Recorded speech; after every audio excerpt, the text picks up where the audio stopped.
கர்த்தருடைய பரிசுத்த நாமத்திற்கு மகிமை உண்டாவதாக. Glory be to the holy name of the Lord. பரிசுத்தவான்களில் எல்லாரிலும் சிறியவனாகிய என்னையும் கிருபையாக அவருடைய சமூகத்திலே நிறுத்தி இருக்கிறபடியினால் அவரை நன்றியோடு ஸ்தோத்திரிக்கிறேன். I who am the least than the least of all the saints, the Lord has enabled me to stand in your midst by the grace of God, for which I thank God. இன்றைக்கும் ஒன்று கூட பரிசுத்த ஆவியானவர் நமக்கு தேவையான ஆலோசனைகளை தரும்படியாக கரங்களை உயர்த்தி நாம் கர்த்தரை ஸ்தோத்திரம் பண்ணுவோம். ஸ்தோத்திர ஸ்தோத்திர ஸ்தோத்திர ஸ்தோத்திர ஸ்தோத்திர ஸ்தோத்திர ஸ்தோத்திர ஸ்தோத்திர ஸ்தோத்திர. கர்த்தருடைய பரிசுத்த நாமத்திற்கு மகிமை உண்டாவதாக. Glory be to the holy name of the Lord. இன்றைக்கு நம்முடைய வேத தியானத்திற்காக அப்போஸ்தலர் நடபடிகள் 7ஆம் அதிகாரம் 17ஆம் வசனத்திலிருந்து 20ஆம் வசனம் வரைக்கும் வாசிப்போம். For a meditation of the word of God this evening, shall we turn to the Acts of the Apostles chapter 7 and read from verses 17 till 20. அப்போஸ்தலர் 7ஆம் அதிகாரம் 17ஆம் வசனத்திலிருந்து 20ஆம் வசனம் வரைக்கும். Acts chapter 7, 17 to 20. But when the time of the promise drew near, which God had sworn to Abraham, the people grew and multiplied in Egypt, till another king arose, which knew not Joseph, the same dealt subtly with our kindred, and evil entreated our fathers, so that they cast out their young children, to the end they might not live. In which time Moses was born, and was exceeding fair, and nourished up in his father's house 3 months. ஆபிரகாமுக்கு தேவன் ஆணையிட்டு அருளின வாக்குத்தத்தம் நிறைவேறும் காலம் சமீபித்த போது, யோசேப்பை அறியாத வேறொரு ராஜா தோன்றின காலமளவும் ஜனங்கள் எகிப்திலே பலுகி பெருகினார்கள். அவன் நம்முடைய ஜனங்களை வஞ்சனையாய் நடப்பித்து, நம்முடைய பிதாக்களின் குழந்தைகள் உயிரிடராதபடிக்கு அவர்கள் அவைகளை வெளியே விட்டு போகும்படி செய்து அவர்களை உபத்திரவப்படுத்தினான். அக்காலத்திலே மோசே பிறந்து திவ்ய சௌந்தரியம் உள்ளவனாயிருந்து 3 மாதம் அளவும் தன் தகப்பன் வீட்டிலே வளர்க்கப்பட்டான். கர்த்தருடைய பரிசுத்த நாமத்திற்கு மகிமை உண்டாவதாக. Glory be to the holy name of the Lord. நாம் இன்றைக்கு பாடின பாடல்கள் விழித்து எழும்பி ஜீவிக்க வேண்டும் என்ற பாடல்களை பாடினோம். Today the songs that we sang had the meaning that it is time for us to arise and live. ஏனென்றால் கர்த்தருடைய வருகை நமக்கு சமீபமாக இருக்கிறது. Because the coming of the Lord is at hand. நாம் அபிஷேகத்தில் நிரம்பும் போது கூட நம்மை சுற்றி நெருங்கி நிற்கிற எல்லா பிரச்சனைகளின் மத்தியிலேயும் ஒரு ஜெய ஜீவியம் செய்ய வேண்டும், தேவன் அதற்கு நமக்கு உதவி செய்கிறார் என்பதை குறித்து நாம் கேட்டோம். And during the time of the infilling of the Spirit also we heard that in the midst of all the problems that rise up surrounding us, we must live a victorious life, and the Lord is there to help us in that regard. நாம் இங்கே வாசித்த வேத வசனத்திலும் கூட நமக்கு ஆபிரகாமுக்கு தேவன் ஆணையிட்ட வாக்குத்தத்தம் நிறைவேறுகிற ஒரு காலம் வந்தது என்று வாசித்தோம். In the key verse that we read that the time came when the promise that the Lord had sworn unto Abraham was to be fulfilled. முதலாவது வாக்குத்தத்தம் நிறைவேறக்கூடிய ஒரு காலம் சமீபித்தது. First of all, the time of the promise came nigh.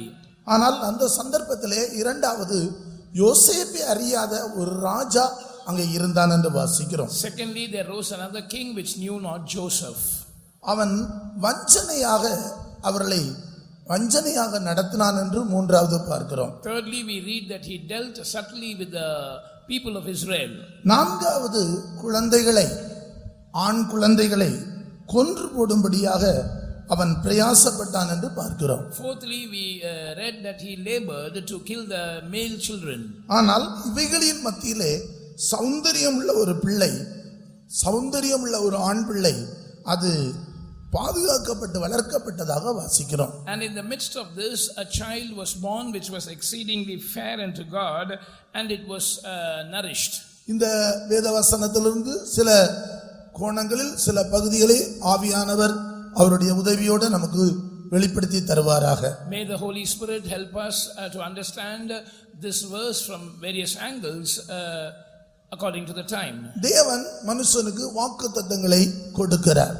God gives promises to human beings. அது எழுத்துக்குரிய வாக்குத்தத்தங்கள் இருக்கிறது, ஆவிக்குரிய வாக்குத்தத்தங்கள் இருக்கிறது. There are literal promises and spiritual promises. இம்மைக்குரிய வாக்குத்தத்தங்களும் இருக்கிறது, மறுமைக்குரிய வாக்குத்தத்தங்களும் இருக்கிறது. There are promises pertaining to this life and the afterlife. இங்கேயும் கூட ஆபிரகாமுக்கு ஆணையிட்டு அருளின வாக்குத்தத்தம் என்று வாசிக்கிறோம். And here we read about the promise which God had sworn to Abraham. எந்த வாக்குத்தத்தமும் நிறைவேறும் போது சில போராட்டங்களை சந்திக்க வேண்டியதாக இருந்தது. Any promise, when the time of its fulfillment came, there had to be certain struggles. ஆபிரகாமுக்கு ஆணையிட்டு கொடுத்த இந்த வாக்குத்தத்தம் நிறைவேறுகிற காலம் வந்தபோது ஒரு பெரிய போராட்டம், ஒரு பெரிய வஞ்சனை, அந்த பெரிய ஒரு போராட்டம் அங்கே வந்ததாக நாம் பார்க்கிறோம்.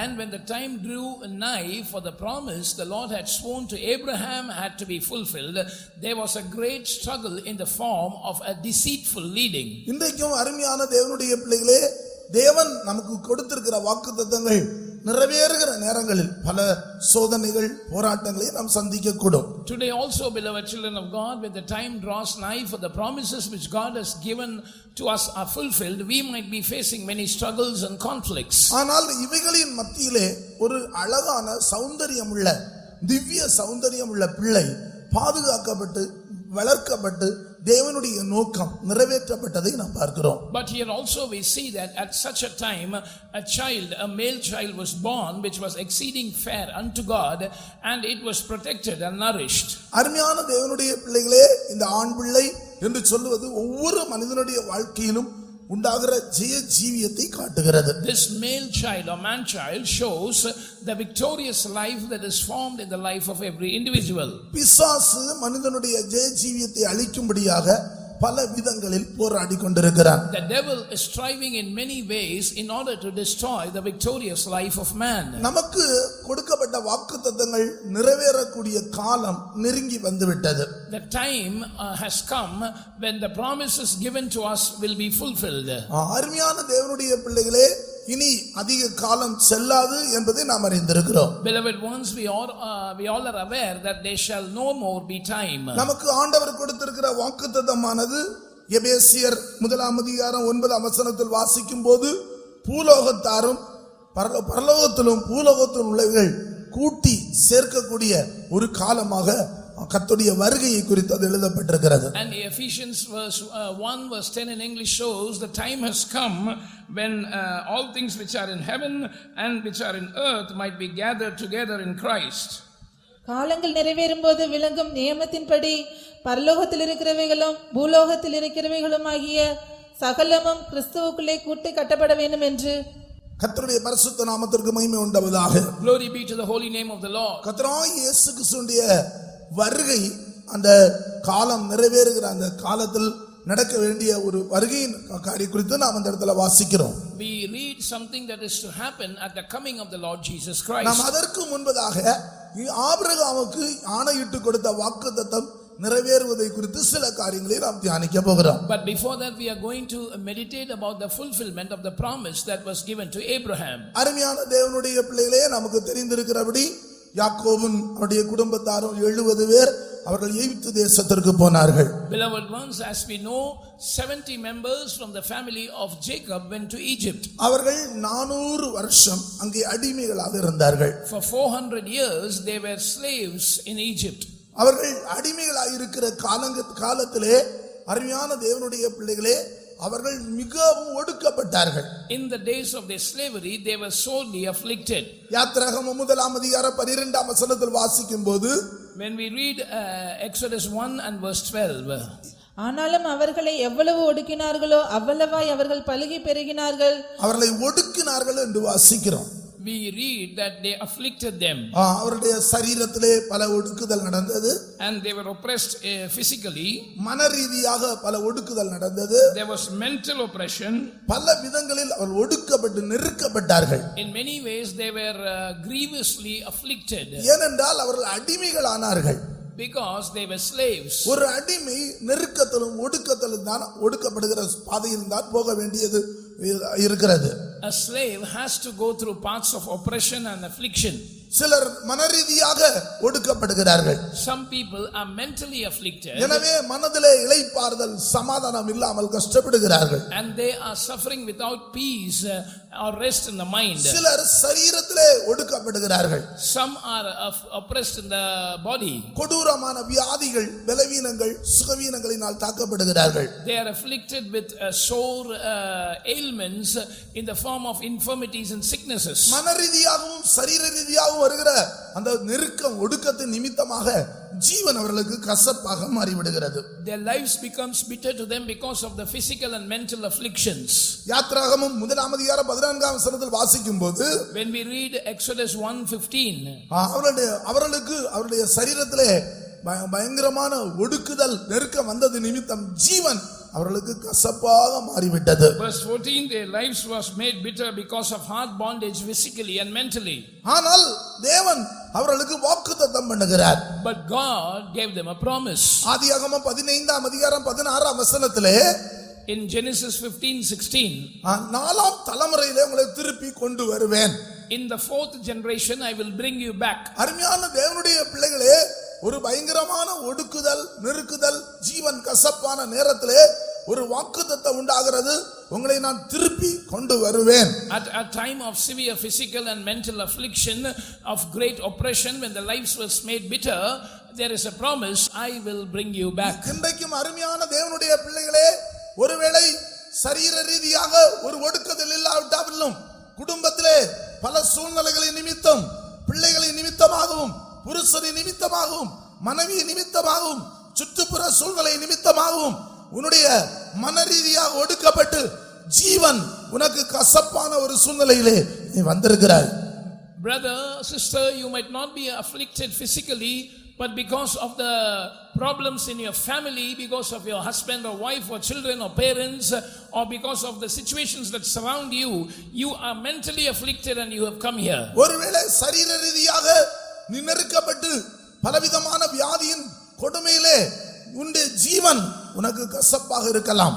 Or maybe you are physically oppressed, and because of the grievous sickness you might be feeling bitter about your life. ஆனால் ஆபிரகாமுக்கு ஆணையிட்டு சொன்ன வாக்குத்தத்தம் அது நாலாம் தலைமுறையிலே நான் திரும்ப கொண்டு வருவேன். But the promise that God swore unto Abraham was that in the fourth generation I will bring them back. ஆதியாகமம் 15:16 வாசியுங்கள். நாலாம் தலைமுறையிலே அவர்கள் இவ்விடத்துக்கு திரும்ப வருவார்கள், ஏனென்றால் எமோரியருடைய அக்கிரமம் இன்னும் நிறைவாகவில்லை என்றார். நான்காம் தலைமுறையிலே அவர்கள் திரும்ப வருவார்கள். They shall return thither, the fourth generation. அப்ப அவர்களுக்கு ஒரு வாக்குத்தத்தம் கொடுக்கப்பட்டிருந்தது, 4 தலைமுறை வரை ஆக வேண்டும். And for the fulfillment of the promise it should take 4 generations. அது வரைக்கும் அவர்கள் இந்த ஒடுக்கத்திலும் நெருக்கத்திலும் கஷ்டத்திலும் இருந்து ஆக வேண்டிய சூழ்நிலையா இருந்தது. Till then they had to remain in this bondage, in this affliction and oppression. அருமையான தேவனுடைய பிள்ளைகளே, தானியேலின் புத்தகம் நாம் வாசிக்கும் போது, Beloved children of God, when we read the book of Daniel, அங்கேயும் கூட தானியேல் 4:32 in Daniel chapter 4 verse 32, அங்கே 7 காலங்கள் கடந்து போகும் வரைக்கும் அந்த ராஜா அவன் ஒரு நிர்பந்தமான நிலவரத்தில் மனுஷரால் தள்ளப்பட்டவனாக, பலவிதமான நிர்பந்தமான மனுஷனாக காணப்பட வேண்டியதாய் இருந்தது. and the king there had to be cast down from among men, and he was to be seen in a miserable state till 7 seasons be passed. அவன் மனுஷரால் தள்ளப்பட்டவனாக, He was rejected from among men. வீட்டில் தங்க முடியாதவனாக, He was not able to stay in his house. பெரிய அரண்மனை இருந்தால் அரண்மனையில் வாசம் பண்ண முடியாதவனாக, Though he had a great palace, he was unable to dwell there. மனுஷரோடு பழக முடியாதவனாக, He was unable to move around with human beings. துஷ்ட மிருகங்களோடு சஞ்சரிக்கிறவனாக, He was moving around with wild beasts. மனுஷனுக்கேற்ற எந்த செயலும் கிரியையும் இல்லாதவனாக, He had no deeds or actions that were pertaining to human beings. பரிதபிக்கப்பட்டவனாக அவன் சுற்றி கொண்டிருக்கிறான். In a miserable state, he was roaming around. வாசிங்கள். மனுஷனின்று தள்ளப்படுவாய், வெளியின் மிருகங்களோடு சஞ்சரிப்பாய், மாடுகளைப் போல் புல்லை மேய்வாய். இப்படியே உன்னதமானவர் மனுஷருடைய ராஜ்யத்தில் ஆளுகை செய்து தமக்கு சித்தமாய் இருக்கிறவனுக்கு அதை கொடுக்கிறார் என்பதை நீ அறிந்து கொள்ள மட்டும் 7 காலங்கள் உன்மேல் கடந்து போகும் என்று உனக்கு சொல்லப்படுகிறது என்று விளம்பினது. பாருங்கள், 7 காலங்கள் வரைக்கும் அவன் அந்த நிலவரத்தில் தான் இருக்க வேண்டும். He had to remain in that state for 7 times or seasons. எவ்வளவு பரிதாபமான ஒரு சூழ்நிலை. What a pathetic condition. மற்ற மனுஷரோடு சஞ்சரிக்க முடியாத ஒரு சூழ்நிலை. He was unable to dwell with human beings. ஒரு பரிதபிக்கப்பட்ட சூழ்நிலை. It was a miserable state. மனுஷரால் தள்ளப்பட்ட ஒரு சூழ்நிலை. It was a state where he was thrown away from among men. ஒரு பாழடிக்கப்பட்ட ஒரு சூழ்நிலை. He was desolate. ஆனால் அருமையான தேவனுடைய பிள்ளைகளே, இப்படி அவனுக்கு 7 காலங்கள் அவன் அப்படி இருக்க வேண்டும் என்று அவனை குறித்து சொல்லப்பட்டிருக்கிறது. But beloved children of God, it is mentioned about him that he had to be so for 7 seasons. இப்படி நாம் வேதத்தில் வாசிக்கும் போது சிலருக்கு காலங்களை குறித்து ஒரு குறித்த காலம் வரைக்கும் இப்படி நீ அடிமையாக இருக்க வேண்டும் என்று எழுதப்பட்டிருக்கிறது. And when we read in the word of God, we also read about certain men to whom it was pronounced that for a particular season they had to remain slaves. இஸ்ரவேல் ஜனங்களை அந்த தேவனை அறியாத, இல்லை என்றால் யோசேப்பை அறியாத ஒரு பார்வோன் அவர்களை அவ்வளவு அடிமைத்தனத்துக்குள் வழிநடத்தி கொண்டிருந்தான்.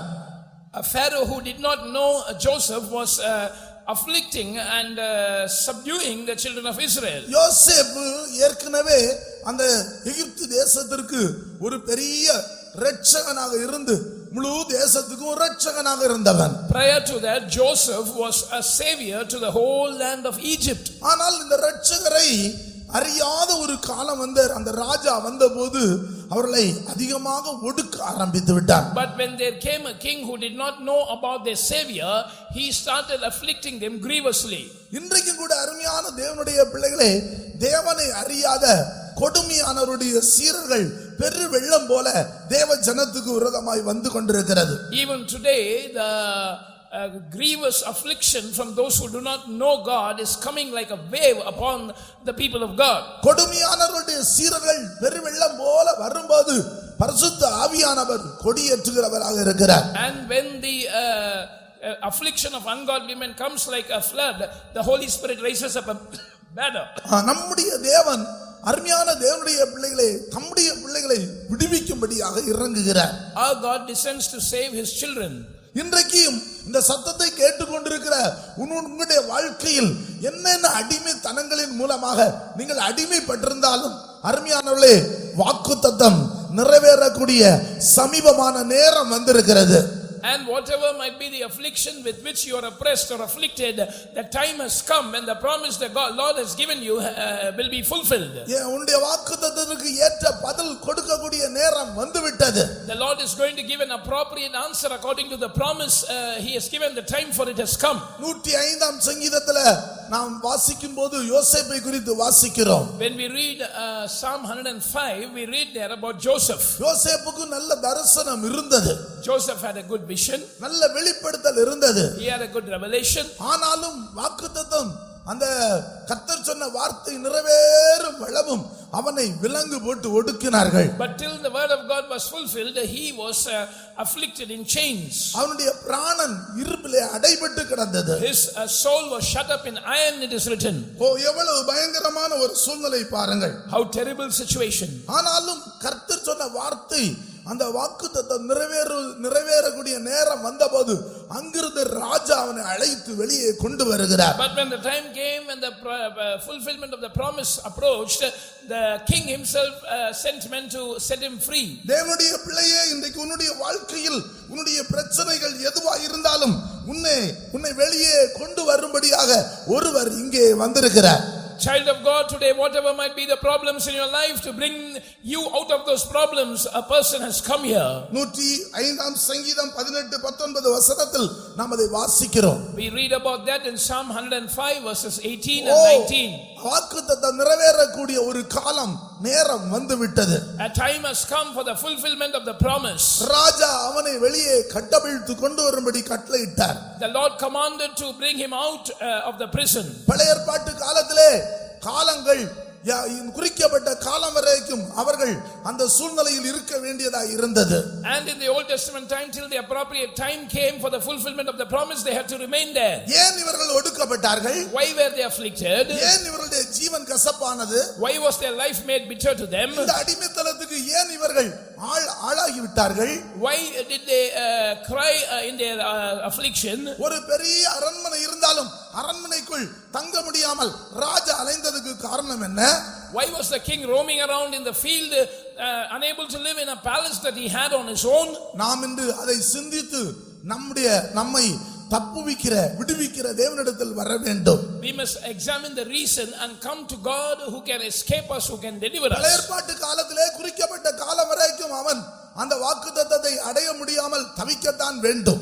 In the Old Testament time, till the appropriate time came, they had to languish without deliverance. அந்த காலத்தை மாற்ற முடியாது.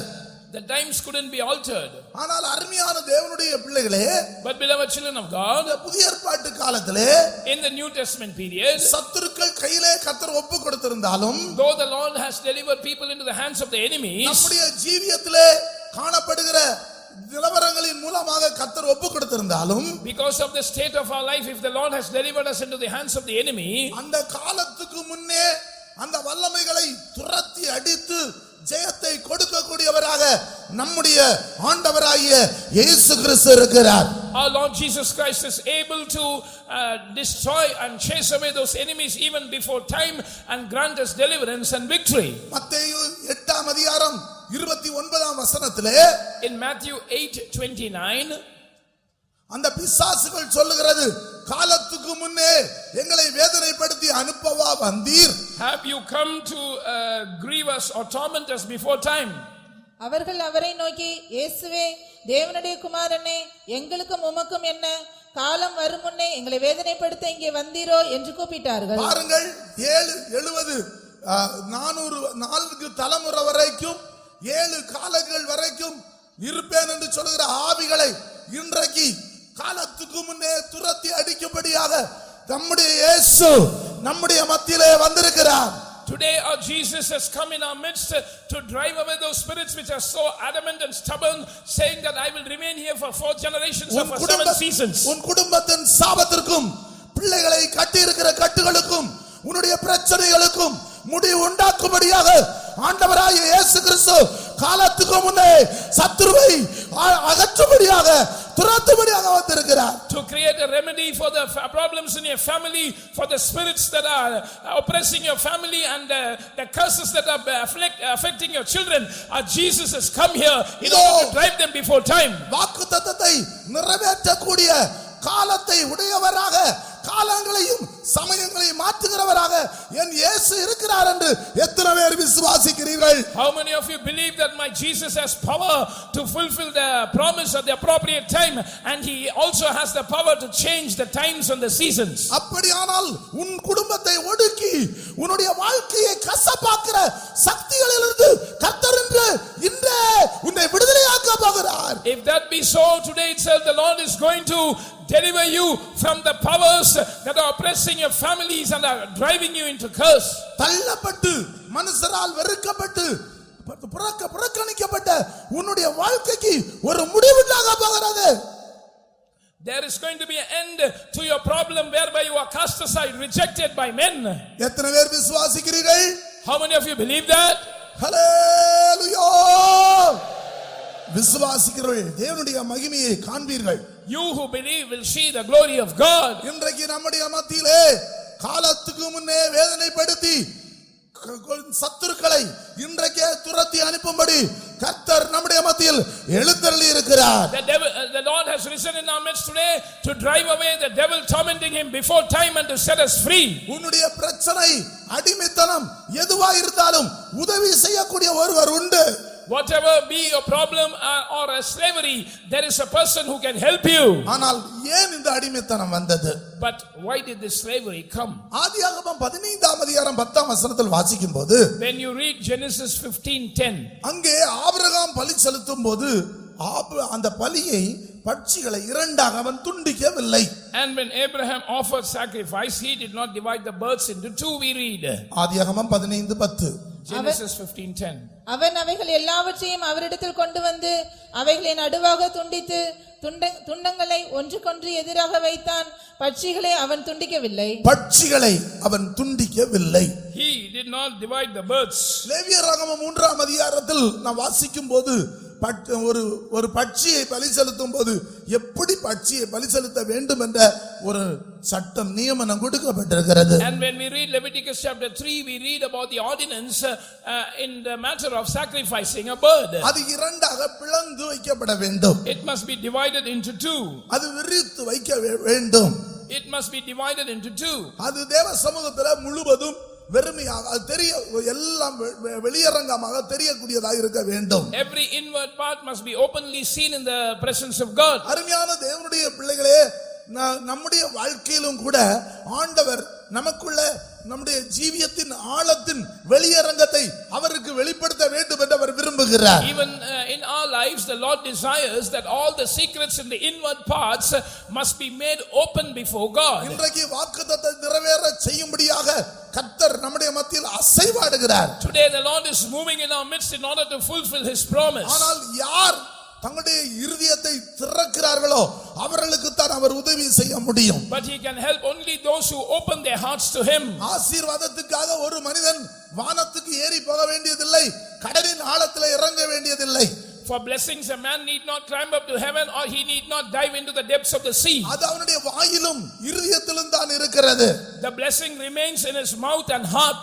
கர்த்தருடைய வார்த்தையை விசுவாசித்து வாயினால் அறிக்கை செய்து அவர் இருதயத்தில் விசுவாசித்தால் கர்த்தர் அவனுக்கு ஒரு பெரிய ஆசீர்வாதத்தை கொடுக்கிறார். If a man believes the Lord in his heart and confesses the word of God in his mouth, the Lord grants such a person a great blessing. நான்காம் தலைமுறை வரைக்கும் அடிமையா இருக்கும்படியாக காரணம் அவன் பட்சியை இரண்டாக துண்டிக்கவில்லை. The reason for them to go into slavery for 4 generations is that he did not divide the birds into two. நீதிமொழிகள் 28ஆம் அதிகாரம் 13ஆம் வசனத்தில் வாசிக்கும்போது, When we read Proverbs 28:13, தன் பாவங்களை மறைக்கிறவன் வாழ்வடைய மாட்டான், அவைகளை அறிக்கை செய்து விட்டு விடுகிறவனோ இரக்கம் பெறுவான். He that covereth his sins shall not prosper, but he that confesseth and forsaketh them shall have mercy. அருமையான தேவனுடைய பிள்ளைகளே, இன்றைக்கு வாழ்விலே உன்னுடைய பாவங்களை இருதயத்தை திறந்து அறிக்கை செய்ய உன்னுடைய இருதயத்தை ஒப்பு கொடுப்பாயானால் இன்றைக்கு காலத்துக்கு முன்னே வேதனைப்படுத்தி சத்துருவை துரத்த ஒருவர் அருகாமையிலே வருகிறார். Beloved child of God, if you will open your heart and reveal all your secrets to him and confess your sins with a true repentance, a person is here present to help you and to torment the devil that is afflicting you before time and to drive him away. என் ஜனங்கள் ஒருபோதும் வெட்கப்பட்டு போவது இல்லை. My people shall never be ashamed. அவருடைய முகத்தை நோக்கி பார்க்கிறவர்களுக்கு பிரகாசம் உண்டு. They that look upon his face will be enlightened. இன்றைக்கு உனக்கு உதவி செய்ய ஒருவர் வந்திருக்கிறார். Today a person has come to help you. 2 ராஜாக்கள் 19ஆம் அதிகாரத்தில் In 2 Kings chapter 19, அருமையான தேவனுடைய பிள்ளையே, ஒரு ராஜா தேவனுடைய பிள்ளைகளை தூஷித்தான். a king blasphemed the children of God. சனகரிப்பு தேவனுடைய சேனையை நிந்தித்தான். Sennacherib defied the armies of God. தேவனை தூஷித்தான். He defied God. தேவ ஜனங்களை விட்டு தேவனை விட்டும் தேவ ஜனங்களை விட்டும் ஜனங்களை பிரிக்கும்படியாக அவன் பலவிதமான வார்த்தைகளை பேசினான். He wanted to separate God and his word from the people of God, and therefore he spoke many words to separate the people of God from God. எசேக்கியா என்ன செய்தான் தெரியுமா? You know what did King Hezekiah do? 2 ராஜாக்கள் 19ஆம் அதிகாரம் 14ஆம் வசனத்தில் வாசிக்கும்போது, Reading 2 Kings 19:14, அந்த ஸ்தானாதிபதிகள் அனுப்பின நிருபத்தை அவன் கொண்டு போய் தேவனுடைய ஆலயத்தில் விரித்து வைத்தான். He went and opened the letter sent by the messengers of Sennacherib in the house of the Lord. பயங்கரமான ஒரு சத்துரு, A terrible enemy, சவால் விட்டு கொண்டிருக்கிற சத்துரு, a challenging enemy, வாழ விட மாட்டேன் என்று சொன்ன சத்துரு, an enemy who swore that I will not spare you to live, இனி முன்னேறி போக முடியாது என்று சொன்ன சத்துரு, an enemy who challenged that you cannot go இதோ forward. செத்த முகமாய் திரும்பி போகிறான். Now he is going back with his face dead. இன்றைக்கு எத்தனை பேர் உங்களுடைய இருதயத்தை திறக்க போகிறீர்கள்? Today how many of you are going to open your hearts? உங்களுக்கு விரோதமான சத்துருவையும் சாபத்துக்கு காரணமாயிருந்த வல்லமைகளையும் செத்த முகமாய் திரும்பி போக பண்ணும்படியாக கர்த்தர் இங்கே இறங்கி இருக்கிறார். Today the Lord has descended in this place in order to remove the curses and in order to chase away your adversary with a dead face. உன் ஜீவனை கசப்பாக்குற வல்லமைகளுக்கு ஒரு முடிவு கர்த்தர் இன்னைக்கு காட்டுகிறார். God is putting an end to the powers that are making your life bitter.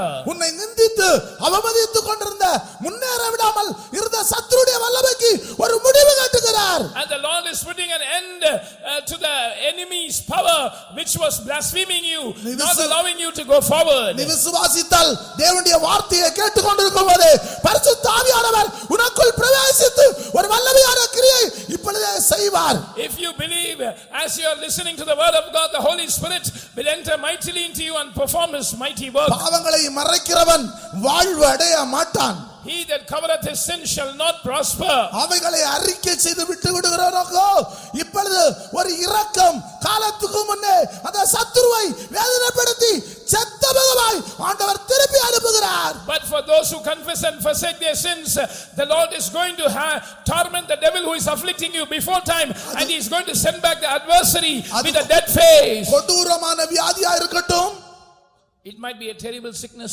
கொடூரமான சாபமா இருக்கட்டும், it might be a terrible curse. கர்த்தர் விடுதலையாக்குகிறார். God is delivering you. கர்த்தருடைய பரிசுத்த நாமத்திற்கு மகிமை உண்டாவதாக. Glory be to the name of the Lord. அந்த ராஜாவுக்கு ஏன் 7 காலங்கள் அவன் மனுஷரை விட்டு தள்ளப்பட்டான்? Why was this king Nebuchadnezzar driven away from men for 7 seasons? அருமையான தேவனுடைய பிள்ளையே, அவன் சொன்னான் நான் கட்டின மகா பாபிலோன் என்று சொன்னான். He said, is it not the great Babylon which I have built? நான் கட்டின மகா பாபிலோன் என்று சொன்ன உடனே அவனுடைய வாழ்க்கை ஒரு புறக்கணிக்கப்பட்ட வாழ்க்கையாய் மாறிவிட்டது. As soon as he said the great Babylon which I have built, his life became a rejected one. ஆனால் இன்றைக்கு நான் அல்ல இயேசுவே, நான் அல்ல இயேசுவே என்று சொல்லும்போது அந்த காலங்களை மாற்றுகிற கர்த்தர் உனக்கு அருகாமையிலே வருகிறார். But today when you say not I but Jesus, not I but Jesus Christ, the Lord who is able to change times and seasons is coming nigh to you to help you. அருமையான தேவனுடைய பிள்ளைகளே, ஒரு மனிதன் ஞான மனம் திரும்பி பாவ மன்னிப்புக்கு என்று மூழ்கி பிதா குமாரன் பரிசுத்த ஆவியின் நாமத்தினாலே ஞானஸ்நானம் பெற்றுக் கொள்ளும் போது அவன் நான் அல்ல கிறிஸ்துவே என்று சொல்கிற இடத்துக்கு வருகிறான். A child of God, when he repents and is baptized in the waters in the name of the Father, the Son and the Holy Spirit by immersion, he comes to a place when he can say not I but Christ. இன்றைக்கு ஒரு பெரிய விடுதலையை கொடுக்க நீ இருதயம் திறந்து மனம் திரும்ப வேண்டும். இந்த ஞானஸ்நான சத்தியத்திற்கு உன்னை ஒப்பு கொடுக்க வேண்டும். Today, so that you can obtain a great deliverance and victory, you must repent by opening your heart to God, and then you must be baptized in the waters. வாக்குத்தத்தம் நிறைவேறக்கூடிய நேரம் அருமையான தேவனுடைய பிள்ளைகளே கர்த்தருடைய கரத்திலே இப்பொழுது மாறிவிட்டது. And the time when the promise will be fulfilled is changing in the hands of God. காலங்கள் எல்லாம் அவருடைய கரத்தில் இருக்கிறது. All the times are in his hands. என் பிரச்சனை நீடிக்குமோ என்று நீ பயப்பட வேண்டிய அவசியம் இல்லை. You need not be worried saying will my problem prolong. என்னுடைய பிரச்சனை இனி என்னை முற்றிலும் அழித்து விடுமோ என்று நீ பயப்பட வேண்டிய அவசியம் இல்லை. You need not be afraid saying will my problem destroy me utterly. கர்த்தர் காலத்துக்கு முன்னே அதை வேதனைப்படுத்தி அனுப்புகிறவராய் இருக்கிறார். The Lord will torment the devil before time and send him away. அருமையானவர்களே, நமக்கு ஆண்டவர் அப்படிப்பட்ட வாக்குத்தத்தத்தை தருகிறார். Beloved ones, the Lord is giving such promises to us. அந்த வாக்குத்தத்தத்தை நாம் சோதரிக்க நம்முடைய ஜீவியத்தில் பலவிதமான போராட்டங்கள் உண்டாகிறது. And for us to obtain or inherit those promises, we have many battles or struggles confronting us. யோசேப்பை அறியாத ராஜா அங்கே இருந்தான். There was a king who knew not Joseph. யோவான் 1:10 வாசிக்கும்போது இயேசு சொல்லுகிறார், உலகம் என்னை அறியவில்லை. John 1:10, Jesus said, the world knew me not. அவர் உலகத்தில் இருந்தார், உலகம் அவர் மூலமாய் உண்டாயிற்று, உலகமோ அவரை அறியவில்லை. உலகமோ அவரை அறியவில்லை. The world knew him not. யோசேப்புக்கு ஒரு ரட்சிப்புக்குரிய யோசேப்பு அந்த தேசத்தை முழுவதும் ரட்சகனாய் இருந்து ரட்சித்தாலும், though Joseph was a savior and saved the whole land of Egypt, இப்பொழுது யோசேப்பை அறியாத ஒரு ராஜா வந்து விட்டான். now a king has come who knew not Joseph. அந்த பார்வோனுக்கு யோசேப்பையும் தெரியாது, தேவனையும் தெரியாது. And this Pharaoh did not know Joseph, he did not know God. யாத்திராகமம் 5:2 வாசிக்கும்போது, when we read Exodus 5 and verse 2, இந்த நாட்களில் அவன் சொல்கிறான், கர்த்தர் யார், அவர் அறிய நான் அவர் யார் என்று கேட்கிறான். He is asking, who is the Lord? I know him not. தேவனை அறியாதவர்கள் இன்றைக்கு ஆவிக்குரிய ஜனத்துக்கு விரோதமாக பல விதங்களில் போராடுகிறார்கள். People who know not God are striving in many ways today against the people of God. பாவத்து நிமித்தம் அடிமைத்தனங்கள் இருந்தாலும், பிசாசின் நிமித்த அடிமைத்தனங்கள் இருந்தாலும் கர்த்தர் நம்மை விடுவிக்கிறார். அது மட்டுமல்ல, அதுல வருகிற போராட்டங்களை நாம் விழித்து கண்டுபிடிக்க வேண்டியது அவசியமா இருக்கிறது. No matter your bondage might be from the devil or it might be due to sin, the Lord will deliver you, but you must examine the reason for it and find it out. இயேசுவை அறியாத, யோசேப்பை அறியாத அந்த ராஜா ஜனத்தை பலவிதத்தில் வஞ்சனை செய்ய பார்த்தான் என்று பார்க்கிறோம். And the king who knew not Joseph was trying to deal subtly with the people of God in many ways. அவனுடைய தந்திரம் ஜெயங்கொண்டவர்களை அழிக்க வேண்டும். His subtlety was to destroy the overcomers. அருமையானவர்களே, இந்த காலம் நிறைவேறும் போது நம்முடைய வாழ்க்கையிலே இரண்டு காரியங்கள் சம்பவிக்க வேண்டும். When the times are fulfilled, two things must happen in our lives. ஒன்று, நாம் மனம் திரும்பி சுவிசேஷத்தை ஏற்றுக்கொள்ள வேண்டும். One, we must repent and accept the gospel. அந்த சுவிசேஷத்திலே ஒன்று விடுதலையின் சுவிசேஷம், இன்னொன்று மகிமையின் சுவிசேஷம். And the gospel of deliverance, and there is the gospel of glory. நாம் இதுவரைக்கும் விடுதலையின் பகுதியை குறித்து நாம் கேட்டுக்கொண்டிருந்தோம். Till now we were hearing about the deliverance aspect. ஆனால் இனி மகிமையின் அந்த பகுதியை நாம் தியானிக்க போகிறோம். But now we are going to meditate on the aspect of glory. யோசேப்பை அறியாத ஒரு ராஜா ஜனத்தை வஞ்சனையாக நடத்தினான். A king who knew not Joseph dealt subtly with the people of God. இன்றைக்கும் கூட பிசாசு மனிதனை எப்படி ஆயிலும் வஞ்சித்து அவனுடைய ஜீவியத்தை, ஜெய ஜீவியத்தை அழிக்கும்படி போராடுகிறான். Even today the devil wants to deceive man and destroy their overcoming life. ஆனால் ஒருபோதும் அருமையானவர்களே, நாம் ஆவியின் நிறைவில் கேட்டது போல கர்த்தர் அவருடைய நோக்கத்தை விட்டு ஒரு தேவனுடைய பிள்ளையை சத்துரு கையில ஒப்பு கொடுக்க அவர் விரும்புகிறது இல்லை. It is not the desire of God to hand over the child of God to fall from the purpose of God into the hands of the devil, as we heard during the time of exhortation. அவர் கொடுக்கிற ஆசீர்வாதங்களை இன்னொருக்கு எடுத்துக்கொள்ள ஆண்டவர் கொடுக்க விரும்புகிறது இல்லை. The Lord will not allow the blessings given by him to be robbed by someone else. ஆனால் அவருடைய தந்திரங்களிலே நாம் மாட்டிக்கொள்ள கூடாது. But we must not be entangled in his deceitfulness. இவன் யோசேப்பை அறியாத, பரிசுத்தரை அறியாத ஒரு ராஜா. He is a king who knew not Joseph, who knew not the Holy One. இரட்சகரை அறியாத ராஜா. He is the one who knew not the Savior. ஜீவரட்சகரை ஜீவரட்சணியம் செய்தவரை அறியாத ராஜா. He is a king who knew not the Savior who saved lives. இவன் எப்படி ஆயிலும் ஜனத்தை வஞ்சிக்க வேண்டும் என்று பிரயாசப்படுகிறான். He is somehow laboring to deceive the people. இன்றைக்கும் ஜெய ஜீவியத்தை அழிக்கும்படியாக அவன் தந்திரமாக கிரியை செய்து கொண்டிருக்கிறான். Even today he is working subtly in order to destroy the overcoming life. ஒரு பகுதியிலே கர்த்தரை அறியாத ஒரு சந்ததி அப்படி கிரியை செய்து கொண்டிருக்கிறது. On one side, a generation that does not know God is working like that. இரண்டாவது பகுதியிலே ஒரு புதிய சந்ததி, பூர்வ எல்லைக்குறிகளை அறியாத சந்ததி இன்றைக்கு வஞ்சனையாய் தேவஜனத்தை நடத்தும்படி பிரயாசப்படுகிறது. Secondly, a generation which is new, which doesn't know the ancient landmarks of the forefathers, is trying to mislead the people of God. யாத்திராகமம் 1:8 அந்த யோசேப்பை அறியாத ராஜாவை குறித்து பார்க்கிறோம். And we read about that king who knew not Joseph in Exodus 1:8. நியாயாதிபதிகள் 2ஆம் அதிகாரம் 10ஆம் வசனத்தில் பார்க்கும்போது, but when we read in Judges 2:10, இவர்கள் பூர்வ எல்லைக்குரிய அறியாத ஒரு புதிய சந்ததி. there was a new generation that did not know the ancient landmarks. தேவன் பரிசுத்தவான்களுக்கு கொடுத்த ஒழுங்குகள், பிரமாணங்கள் இவைகளை அறியாத சந்ததி. There was a generation that did not know the ordinances and the disciplines that God gave to the saints. ஒரு பகுதியிலே பிசாசு இந்த புதிய ஒரு சூழ்நிலைக்கு, அதாவது அவருடைய வஞ்சிக்கிற சூழ்நிலைக்கு கொண்டு போகிறான். On one side the devil is leading them towards deception. இன்னொரு பகுதியில ஒரு புதிய சந்ததி, அந்த தேவனை அறியாத பூர்வ எல்லைக்குரிய அறியாத சந்ததி இந்த நாட்களில தேவனுடைய ஜனத்தை திருப்பி வஞ்சிக்க ஆண் பிள்ளையை கொல்லும்படியாக பிரயாசப்படுகிறது. On the other side, a new generation that doesn't know God and doesn't know the ancient landmark has risen up these days in order to mislead and deceive the overcoming man child. தேவனை அறியாத உலகத்தை பார்க்கும்போது When we look at the world which does not know God, புதிய கலாச்சாரங்களை கொண்டு வருகிறார்கள். they bring new cultures. விவாக முறைகளை மாற்றி விட்டார்கள். They are changing the marriage ordinances. பரிசுத்த விவாகத்திலே பரிசுத்த குலைச்சலை உருவாக்கி கொண்டிருக்கிறார்கள். There is profanity in marriage. ஒரே ஒரு ஸ்திரீக்கு ஒரே ஒரு புருஷன் தான் தேவன் நியமித்த ஒரு திட்டம். It is the plan of God that one husband must have one wife. ஆனால் இன்றைக்கு அருமையானவர்களே பல அரசாங்கமே பலவிதமான அனுமதிகளை கொடுக்கிறது. But today even certain governments give certain concessions.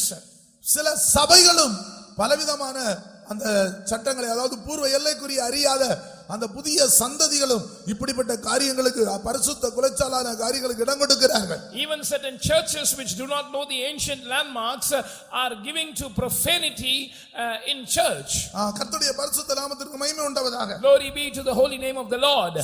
சபைக்கு அடுத்த சட்டங்கள், ஒழுங்குகள், திட்டங்களை எல்லாம் மாற்றி விடுகிறார். They change the ordinances and regulations of the church. வேதம் பிரம்பை கையாடாதவன் தன் மகனை பகைக்கிறான் என்று எழுதப்பட்டிருக்கிறது. இன்றைக்கு கடிந்து கொள்ளவே கூடாது என்று சொல்ல சூழ்நிலைக்கு உலகமும் சபையும் வந்து கொண்டிருக்கிறது. The word of God says that he that spareth his rod hateth his son, but today the world as well as the church is coming to a place where we are not able to rebuke children. என்னெல்லாம் அருவருப்பான Dress இருக்கிறதோ அதெல்லாம் இன்றைக்கு புதிய மாடலாக மாறிக்கொண்டிருக்கிறது. Whatever is an abomination in dressing is becoming fashion today.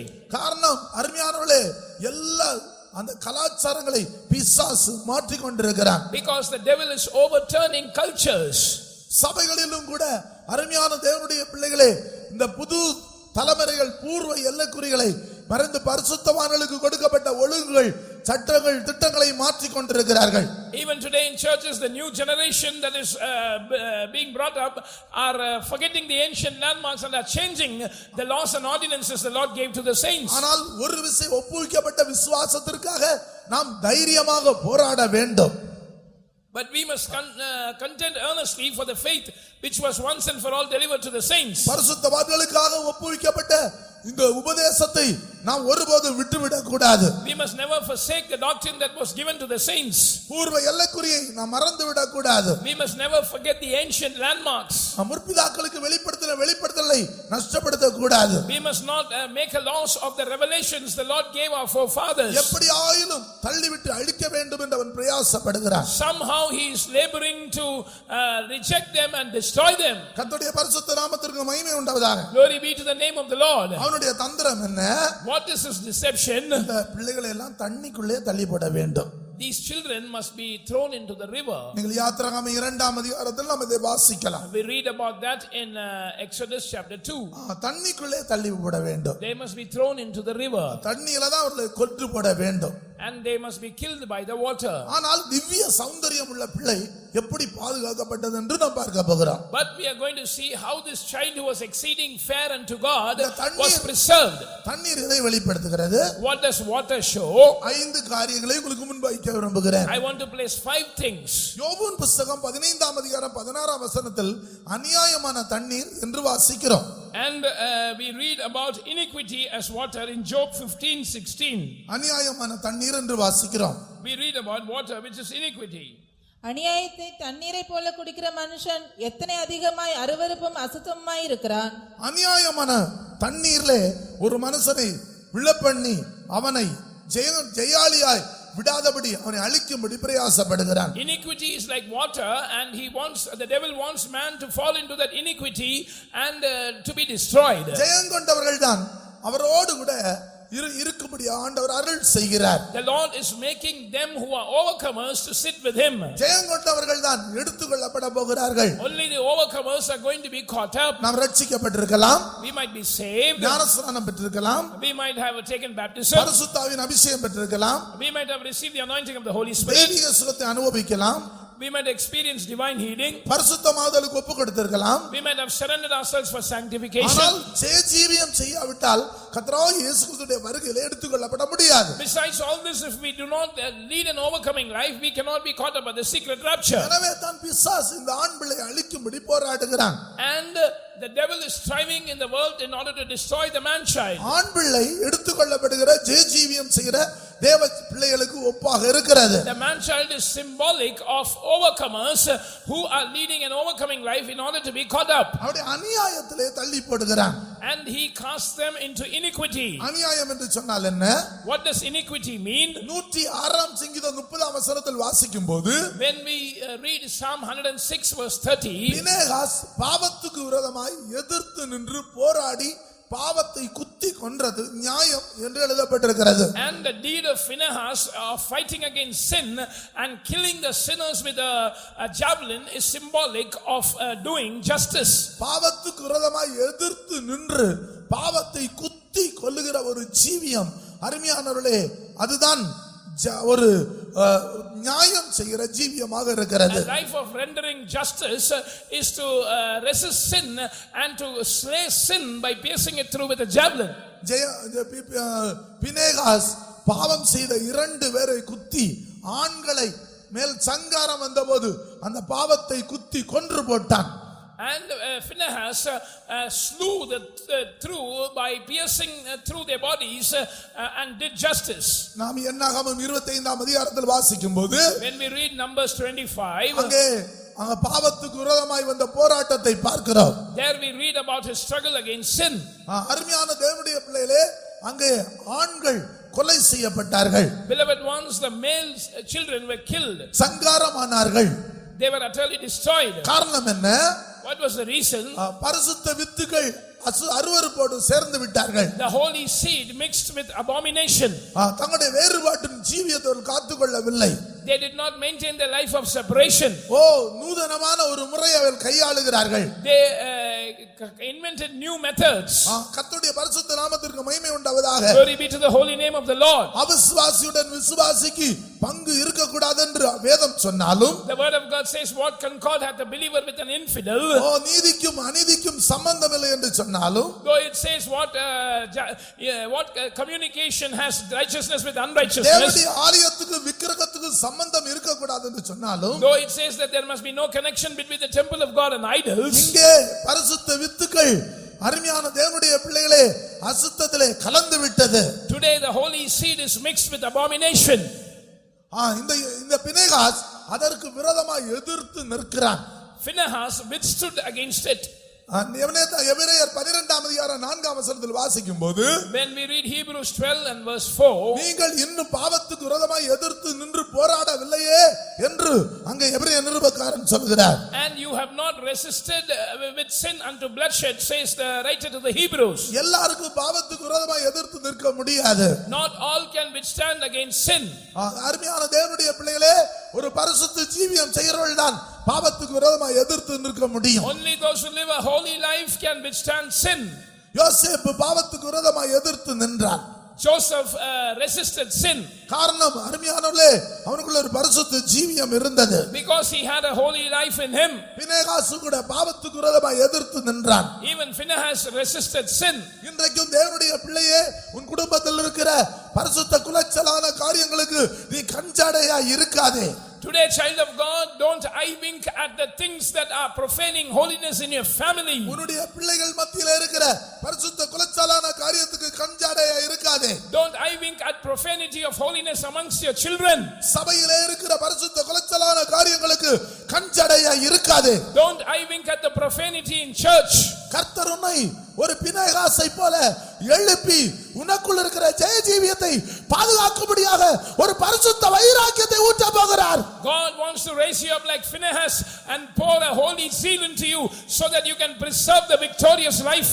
எத்தனை பேர் அப்படிப்பட்ட ஒரு வைராக்கியத்தை வாஞ்சிக்கிறீர்கள்? How many of you want such a zeal? ஜெயஜீவியத்தை காக்க விரும்புகிறார் ஒவ்வொருவருக்கும் இப்பொழுது அந்த பரிசுத்த வைராக்கியத்தின் அபிஷேகத்தை ஊற்ற போகிறார். And all those who want to preserve their victorious life, the Lord will pour an anointing of holy zeal upon you. பாவத்துக்கு விரோதமாய் எதிர்த்து நீ போராடுவாய். You will resist sin. வாதைகளை நிறுத்துவாய். You will stop the plague. இன்றைக்கே உன் குடும்பத்தில் இருக்கிற போராட்டத்தை நிறுத்தக்கூடிய சக்தியை, அபிஷேகத்தை, வைராக்கியத்தை கர்த்தர் உனக்குள் வைக்கிறார். God is giving you the anointing and putting his zeal in you to stop that plague in your family. பிசாசு உன் குடும்பத்தை தோல்விக்கு நேராக தண்ணிக்குள்ளே தள்ளும்படியாக பிரயாசப்பட்டான். இன்றைக்கோ கர்த்தர் உன்னை இதோ தூக்கி விடுகிறார். The devil wanted to throw you into the water, into iniquity, but the Lord is lifting you up today. உன் ஜெய வாழ்க்கையை ஆவியின் நிறைவில கேட்டது போல கர்த்தர் உனக்கு தந்ததை அழிக்க கர்த்தர் விடமாட்டார். As we heard in the exhortation, the Lord will not allow the victorious life given to you by the anointing to be destroyed by the devil. எத்தனை பேர் இன்றைக்கு அந்த அநியாய தண்ணீரிலிருந்து வெளியே வர வாஞ்சிக்கிறீர்களோ அவர்கள் மேல் பரிசுத்த ஆவியானவர் உங்களை தொடுகிறார். And the Holy Spirit is touching all of you who want to come out of that water which is iniquity. ஒரு பெரிய தெய்வ வைராக்கியம், A great godly zeal. அப்படிப்பட்டவருடைய வாழ்க்கையில இந்த ஆண் பிள்ளையை காக்க முடியும். And such ones can preserve the man child. இரண்டாவதாக நாம் வாசிக்கும்போது வெளிப்படுத்தல் 17ஆம் அதிகாரம் 15ஆம் வசனத்தில் இந்த தண்ணீரை குறித்து நாம் பார்க்கிறோம். Secondly, we read about another meaning of water in Revelation 17:15. அதுல 4 காரியங்களை நாம் பார்க்கிறோம். We can see 4 things there. அந்த தண்ணீர் ஜனங்கள் என்றும், That the water is called people, ஜாதிகள் என்றும், nations, கூட்டத்தார் என்றும், and multitudes, பாசைக்காரர்கள் என்றும் பார்க்கிறோம். and tongues. முதலாவது அநியாயம் என்று நாம் பார்த்தோம். First of all, we saw water is compared to iniquity. இரண்டாவது வெளிப்படுத்தல் 17:15 இது ஜனங்கள் என்று நாம் பார்க்கிறோம். Secondly, we read that they are people.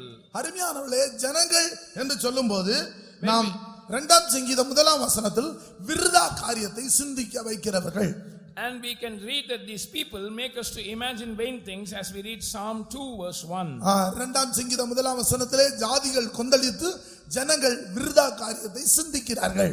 The heathen rage and the people imagine a vain thing in Psalm 2 verse 1. இன்றைக்கு अनेகரை விருதாவான காரியத்தை சிந்திக்க வைக்கிறார். Today the devil is making people imagine vain things, கிருபையற்ற காரியங்கள், graceless things, அவிசுவாசிக்கக்கூடிய காரியங்கள், things pertaining to unbelief, பக்தியற்ற காரியங்கள், things that are not godly, உண்மை இல்லாத காரியங்கள், things that are unfaithful, ஒழுக்கம் இல்லாத காரியங்கள், things that are contrary to discipline, தீமையான காரியங்களை சிந்திக்க வைக்கிறார். things that are evil. He makes them think such things. இவனுடைய வேலை இப்படி சிந்திக்க வைத்து இந்த தண்ணிக்குள்ள தள்ளி போட்டால் பிள்ளையை கொன்று விடலாம். And his intention is that if they imagine such vain things, they can be thrown into the water and the male child can be killed. கர்த்தருடைய பரிசுத்த நாமத்திற்கு மகிமை Glory be உண்டாவதாக. to the holy name of the Lord. விருதா காரியத்தை சிந்திக்க வைக்கிறான். He makes them imagine vain things. அருமையான தேவனுடைய பிள்ளைகளே, இந்த சிந்தனையிலே ஒரு ஜெயத்தை கொடுக்க அந்த தண்ணிக்குள்ள இருந்து வெளியே கொண்டு வர கர்த்தர் விரும்புகிறார். The Lord wants to command the victory in your thoughts and imaginations. He wants to bring you out of water.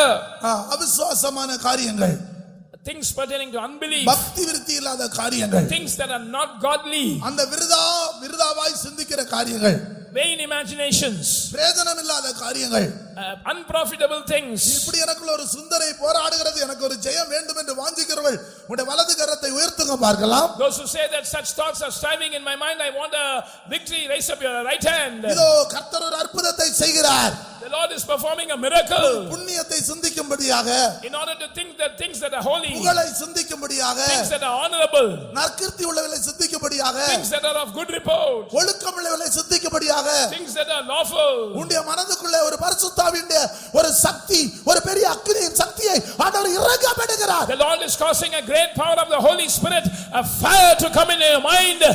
இந்த ஜனங்களாகிய தண்ணீருக்குள்ள இருந்து கர்த்தர் இதோ உன்னை தூக்கி எடுக்கிறார். The Lord is lifting you up from the water, which are people. நீ பாதுகாக்கப்பட வேண்டிய ஜெயம் கொண்ட ஆண் பிள்ளை. You are a man child that is supposed to be preserved. கர்த்தருடைய வருகையிலே எடுத்துக்கொள்ளப்பட வேண்டிய தேவனுடைய பிள்ளை. You are a child of God supposed to be caught up at the coming of the Lord. மனதை ஒப்புக்கொடுத்தால் மனதை அவர் நிரப்புவார். If you surrender your mind, He will fill your mind. புண்ணியத்தால் நிரப்ப போகிறார். He's going to fill with the true things, புகழால் நிரப்ப போகிறார். things which are of praise, நற்கீர்த்தி உள்ளவர்களால் நிரப்ப போகிறார். things which are have good report. ஒரு அதிசயத்தை உன் மனதிலே ஆண்டவர் இப்பொழுது கட்டளையிடுகிறார். And now the Lord is commanding a miracle in your mind. கனமான ஊழியத்துக்கு அழைக்கப்பட்ட தேவனுடைய பிள்ளையே, Oh child of God, call for the honorable ministry. உன் வீணான சிந்தனை நிமித்தம் உன்னை இந்த தண்ணீருக்குள்ளே அமிழ்த்தி உன்னுடைய வாழ்க்கையை அழிக்க வேண்டும் என்று பிசாசு பிரயாசப்படுகிறார். Because of the vain imaginations, the devil wants to drown you in the waters and to destroy you. உன்னை கொண்டு செய்ய வேண்டிய மகத்துவமான வேலையை அழிக்க வேண்டும் என்று அவன் திட்டமிட்டாலும் இதோ இந்த கன்வென்ஷனின் கடைசி நாளிலே உன்னை அந்த தண்ணீரிலிருந்து கர்த்தர் தூக்கி எடுக்கிறார். Though he has planned to destroy the majestic works the Lord wants to do through you, in the last evening of this convention the Lord is lifting you up from that water. அடுத்ததாக ஜாதிகள் ஒரு தண்ணீராய் இருக்கிறார்கள். Then we read that nations are water. மீகா 4ஆம் அதிகாரம் 11ஆம் வசனத்திலே Micah 4:11. ஜாதிகள் என்ன சொல்கிறார்கள்? What do these nations say? இவர்கள் தீட்டுப்படுவார்களாக. Let Zion be defiled. இதை என் கண்கள் காணட்டும். And let our eye look upon it. எப்படியாவது தீட்டுப்படுத்தி பிள்ளையை கொல்ல வேண்டும். Somehow they must defile and kill the children. ஜெய ஜீவித்தை அழிக்க வேண்டும். The victorious life must be destroyed. அடிக்கடி பல விதத்திலே தீட்டுப்படுத்துகிற ஆவி. And the spirit that defiles you in many ways frequently. மூடி கட்டப்படாத எல்லாமே தீட்டுப்பட்டிருக்கும். And any vessel that is not covered with a lid is corrupted. காதை தீட்டுப்படுத்தி விடுகிறது. He defiles the ears. கண்ணை தீட்டுப்படுத்தி விடுகிறது. The eyes. இருதயத்தை தீட்டுப்படுத்தி விடுகிறது. மனதை தீட்டுப்படுத்தி விடுகிறது. He defiles the mind. ஆனால் இப்பொழுதோ But now இந்த ஜாதிகளிலே மத்தியில கர்த்தர் அதை ஜெயிக்கும்படியாக ஒரு அற்புதத்தை செய்ய போகிறார். the Lord is going to perform a miracle so that you can overcome these nations. மீகா 4ஆம் அதிகாரத்தில் நாம் என்ன வாசிக்கிறோம்? What do we read in Micah chapter 4? அவர்களுக்கு ஆண்டவர் வெண்கல குளம்பு கொடுக்கிறார். The Lord is giving them hoofs of brass. கால்களில் வெண்கல குளம்பு கொடுக்கிறார். He is giving them hoofs of brass. அது மட்டுமல்ல இரும்பு கொம்பு கொடுக்கிறார். And horns of iron. தேவனுடைய பிள்ளையே, நான் தீட்டுப்பட்டு போய் விடுவேன், சத்துரு என்னை அழித்து போடுவான் என்று நீ இன்றைக்கு பயப்பட வேண்டிய அவசியம் இல்லை. இதோ ஒரு வெண்கல குளம்பும் இரும்பு கொம்போடு கர்த்தர் உனக்கு அருகாமையிலே நிற்கிறார். You need not be afraid saying the devil will defile me and I will be corrupted. The Lord is with you with horns of iron and hoofs of brass. நீ இன்னைக்கு வெறுமையாக இங்கிருந்து திரும்பி போக வேண்டாம். You need not go back empty from this place here. உன்னுடைய சாதாரண கால்களினாலே நீ தீட்டுப்பட்டு போனாய். By your ordinary legs you were defiled. இந்த வெண்கல குளம்பு கிருபை நிறைந்ததை காட்டுகிறது. But hoofs of brass shows legs full of grace. நீ கர்த்தருக்காக வேறுபட்டு ஜீவிக்கும்படியாக இதோ கிருபையை உன் கால்களிலே ஆண்டவர் தருகிறார். The Lord is commanding grace in your legs so that you can live a separated life for God. உன் கால்கள் கிருபை நிறைந்த கால்களாய் மாற போகிறது. Your legs are going to become full of grace. ஓ, இதோ உன்னுடைய கொம்பு ஒரு பெரிய வல்லமை இரும்பு கொம்பை ஆண்டவர் கொடுக்கிறார். And the Lord is making your horns iron. He is giving you a great power. உன்னை தீட்டுப்படுத்துகிற வல்லமைகளை நீ முட்டி அழிக்கும்படியாக இதோ ஆண்டவர் ஒரு கொம்பு தருகிறார். And the Lord is giving you a horn so that you can butt the enemies that are coming up against you and to destroy them. அப்படியானால் இன்றைக்கு அந்த தண்ணீரிலிருந்து கர்த்தர் உன்னை இப்பொழுது வெளியே கொண்டு வருகிறார். Today the Lord is bringing you up out of the water. அடுத்ததாக நான்காவது அருமையானவர்களே கூட்டத்தார். Fourthly, multitudes. அந்த கூட்டத்தார் எதை காட்டுகிறது? What does this multitudes? நாம் என்னாகமம் 16ஆம் அதிகாரத்தில் வாசிக்கும்போது When we read about them in Numbers 11. 16ஆம் அதிகாரம் 3ஆம் வசனம். Numbers 16:3. மோசேக்கும் ஆரோனுக்கும் விரோதமாக கூட்டம் கூடி அவர்களை நோக்கி, நீங்கள் மிஞ்சி போகிறீர்கள், சபையார் எல்லாரும் பரிசுத்தமானவர்கள், கர்த்தர் அவர்கள் நடுவிலே இருக்கிறாரே, இப்படி இருக்க கர்த்தருடைய சபைக்கு மேலாக உங்களை ஏன் உயர்த்துகிறீர்கள் என்றார்கள். ரட்சிக்கப்பட்டு அபிஷேகம் பண்ணப்பட்டு வேற ஒரு விசேஷமான அழைப்பில் அழைக்கப்பட்ட பிள்ளைகள் ஜீவியம் செய்யாதபடி இப்படிப்பட்ட நடத்திப்புக்கு விரோதமாக கூட்டம் கூடுகிற ஒரு வல்லமைக்குள் தள்ளி விடுகிறான். And the devil is throwing the saved, anointed, baptized children of God so that they cannot lead an overcoming life by casting them into a water of resisting the leaders. நடத்திப்புக்கு விரோதமாக பேசுவது, Speaking against the leaders. நடத்திப்புக்கு எதிர்த்து நிற்பது, Withstanding the leaders. நடத்திப்போடு போராடுவது. Striving against the leaders. நாங்கள் எல்லாரும் பரிசுத்தமானவர்கள். All of us are holy, they said. அவர் அந்த மோசேக்கு விரோதமாக அவர்கள் கூட்டம் கூடினார்கள். And they gathered against Moses. அவர்கள் எடுத்துக்கொள்ளப்படவில்லை. பூமி அவர்களை என்று வாயை பிளந்து விழுங்கி விட்டது. They were not caught up. The earth opened its mouth wide and devoured them. அவர்கள் ஒருபோதும் எடுத்துக்கொள்ளப்பட முடியாது. They can never be caught up. தேவனுடைய பிள்ளையே, ஒருபோதும் நடத்திப்புக்கு விரோதமாக, தேவனுடைய நடத்திப்புக்கு விரோதமாக எதிர்த்து நிற்காதே. don't withstand the guidance of God anytime. கர்த்தருடைய பரிசுத்த நாமத்திற்கு மகிமை உண்டாவதாக. Glory be to the holy name of the Lord. கர்த்தர் உன்னை அழைத்தது எதற்காக? Why has the Lord called you for? ஒரு நடத்திப்புக்குள் நீ காணப்படும்படியாக. So that you can remain under a guidance. கர்த்தருடைய பரிசுத்த நாமத்திற்கு மகிமை உண்டாவதாக. Glory be to the holy name of the Lord. நம்முடைய ஆண்டவர் சீக்கிரம் வரப்போகிறார். Our Lord is going to come back very soon. இந்த பிசாசு எப்படியாயிலும் அந்த தண்ணீருக்குள்ள தள்ளி போட வேண்டும் என்று நினைக்கிறான். The devil wants to throw you into the water somehow. அடுத்ததாக பாஷைக்காரரை பார்க்கிறோம். Then we read about tongues. கர்த்தருடைய பரிசுத்த நாமத்திற்கு மகிமை உண்டாவதாக. Glory be to God. அநியாயம் ஒரு தண்ணீர். Iniquity is water. விருதா காரியத்தை சிந்திக்கிறது ஒரு தண்ணீர். Vain imagination is a water. மூன்றாவது தீட்டுப்படுத்துகிறது ஒரு தண்ணீர். Defilement is a water. நான்காவது நடத்திப்புக்கு விரோதமாய் போராடுவது ஒரு தண்ணீர். Striving against the guidance of God is a water. ஐந்தாவது அருமையானவர்களே ஜாதிகளோட கலப்பது ஒரு தண்ணீர். Fifthly, mixing with multitudes is a water. அது பாஷைகள் என்று வாசிக்கிறோம். We read their tongues. நெகேமியா 13ஆம் அதிகாரம் 24ஆம் வசனத்திலே Nehemiah chapter 13 verse 24. அந்த ஜனங்கள் சுத்தமான பாஷை பேச அறியாமல் இருந்தார்கள். Those people did not know to speak pure language. இவர்கள் ஜாதிகளோட கலந்திருந்தார்கள். Because they were mixed with the multitudes. ஜாதிகளுடைய பழக்கம் இவர்களுக்குள்ள இருந்தது. The practice of the multitudes came into them. ஆண்டவர் அந்த தண்ணீரிலிருந்து வெளியே கொண்டு வர விரும்புகிறார். God wants to bring you out of that water. இவ்வளவு போராட்டத்தின் மத்தியிலே In the midst of so much of conflict, திவ்ய அழகுள்ள பிள்ளை பாதுகாக்கப்பட்டது. a child which was fair unto God was preserved. தேவனுடைய பிள்ளைகளே நாமும் ஒரு திவ்ய அழகுள்ள பிள்ளையாக காணப்பட வேண்டும். Beloved children of God, we must be seen having that beauty unto God. எப்படி ஒரு மனுஷன் திவ்ய அழகுள்ள பிள்ளையாக மாறுகிறான்? How a man becomes fair unto God.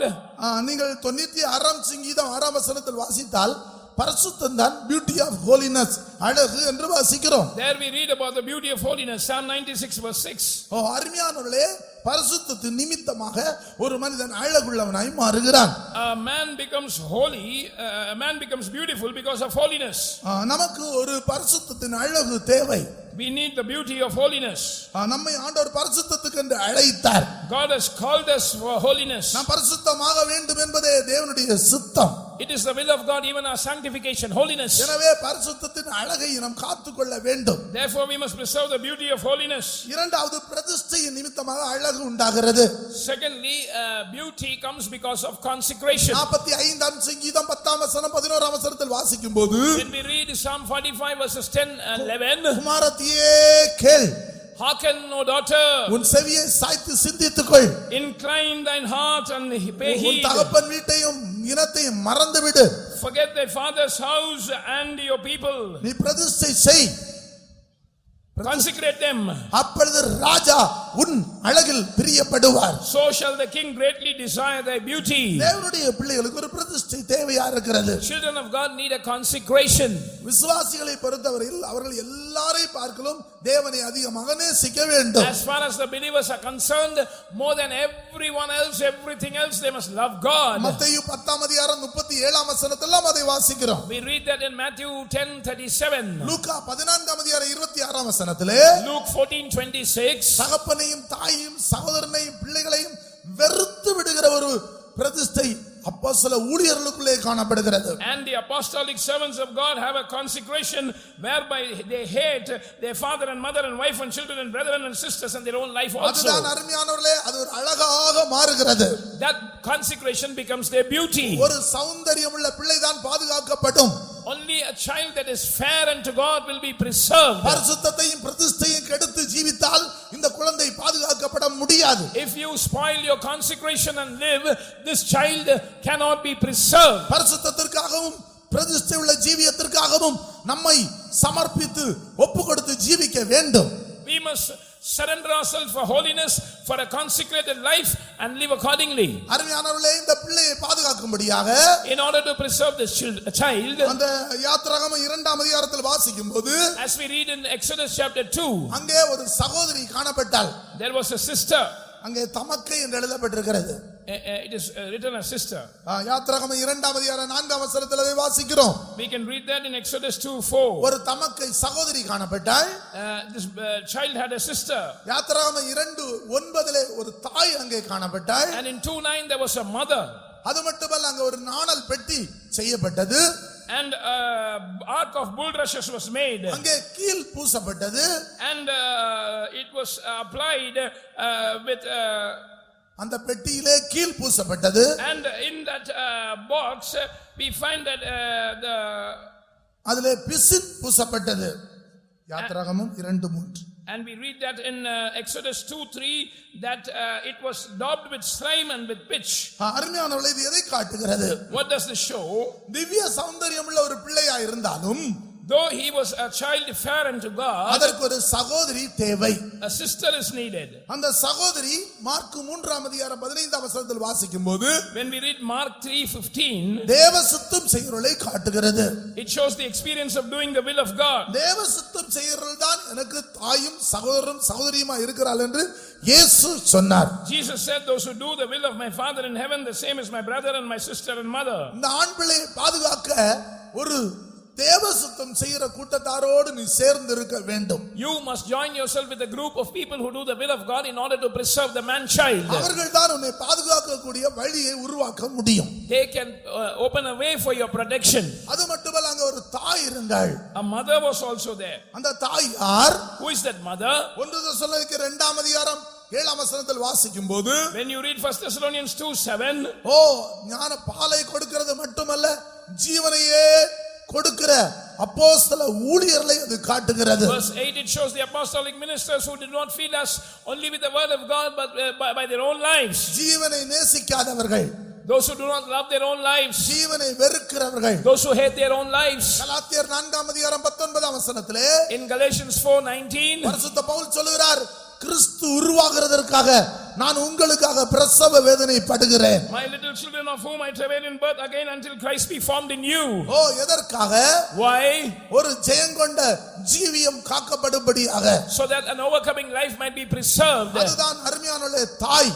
That is mother, beloved. நீ எங்கே இருந்தாலும் அப்போஸ்தல உபதேசத்துக்குள் கட்டப்பட்டு வராவிட்டால், Wherever you are, if you are not built up upon the apostolic doctrine, அருமையானவளே, உன் ஜீவியத்தில் இருக்கிற ஜெய ஜீவியத்தை பாதுகாத்துக் கொண்டு எடுத்துக்கொள்ளப்பட முடியாது. you cannot preserve your overcoming life and you cannot be caught up. அவர்களுக்கு தான் இந்த மகிமையான சுவிசேஷத்தை ஆண்டவர் வெளிப்படுத்தி கொடுத்தார். The Lord is revealing the glorious gospel to them. விடுதலையின் சுவிசேஷத்தினாலே ஆத்துமாவில் ஒரு மீட்பு கிடைத்தாலும், And though you have your soul redeemed by the gospel of deliverance, சரீர மீட்பாகிய புத்திர சுவிகாரத்தை பெற்றுக்கொள்ளும்படியாக ஜெயங்கொண்ட ஆண் பிள்ளையை எடுத்துக்கொள்ளப்படும்படியாக மகிமையின் சுவிசேஷம் தேவை. you need the glorious gospel so that you can become the overcoming man child and be caught up and experience the spirit of adoption, the redemption of the body. இது தேவன் அப்போஸ்தலருக்கே கொடுத்தார். God gave it to the apostles. எபேசியர் 3:6 வாசிக்கும்போது, When we read Ephesians 3:6, இந்த ரகசியம் பரிசுத்த அப்போஸ்தலருக்கும் தீர்க்கதரிசிகளுக்கும் ஆண்டவர் வெளிப்படுத்தி கொடுத்திருக்கிறார். God has revealed this mystery to the holy apostles and prophets by the Spirit. Verse 5 in English. கர்த்தருடைய வருகைக்கு ஆயத்தப்படக்கூடிய பாதுகாக்கப்பட வேண்டிய பிள்ளை இந்த தாயோடு சேர்ந்து கொள்ள வேண்டும். And the child which must be preserved till the coming of the Lord and be prepared to be caught up must join this mother. அவள் பாலையும் ஜீவனையும் கொடுக்கிறாள்.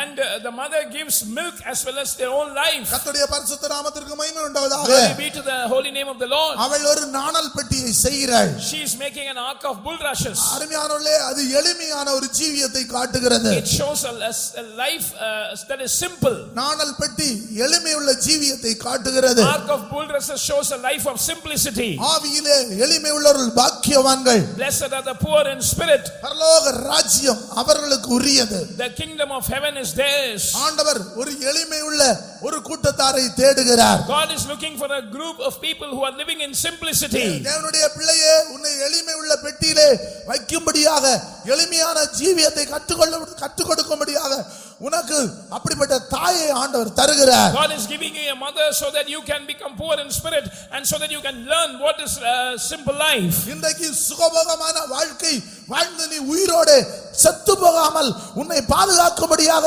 இந்த நாணல் பெட்டியாகிய எளிமை உள்ள ஜீவியத்துக்கு உன்னை ஒப்பு கொடுப்பாயாக. So that you do not die when you live in pleasures, surrender yourself to this ark of bulrushes today, which is a life of simplicity. எனவே தான் இந்த நாணல் பெட்டியிலே கீல் தார் பூசப்பட்டது. And slime was applied to this ark of bulrush. அதிலே அழகும் இல்லை, சௌந்தரியமும் இல்லை. And there was no beauty or comeliness in it. உலக ஆடம்பரங்கள் எல்லாம் பாதாளத்தில் தள்ளுண்டு போகிறது. All the pomp and adornment of this world are cast into hell. எல்லா நகை நட்டு மேலெட்டாலும் எல்லா ஆடம்பரங்களும் பாதாளத்தில் தள்ளுண்டு போகிறது. All jewelries and ornaments and outward adornments are cast into hell. ஏசாயா தீர்க்கதரிசியின் புத்தகம் 14ஆம் அதிகாரம் 11ஆம் வசனத்தில் வாசிக்கும்போது ஆடம்பரங்கள் எல்லாம் பாதாளத்தில் தள்ளுண்டு போயிட்டே. And we read in Isaiah 14:11 that all your pomp is cast into hell. கர்த்தர் அந்த புறம்பான அலங்கரிப்பிலிருந்து உன்னை பாதுகாத்து இந்த எளிமையான தேவ ஜனத்தோடு உன்னை சேர்த்து எடுத்துக்கொள்ளப்படுகிற கூட்டத்தில் கொண்டு போய் சேர்க்கும்படியாக அழைத்திருக்கிறார். The Lord has called you so that he can save you from outward adornment and make you join with a group of people who are living with the inward adornment of the inner man. அந்த பெட்டியிலே பிசின் உண்டு.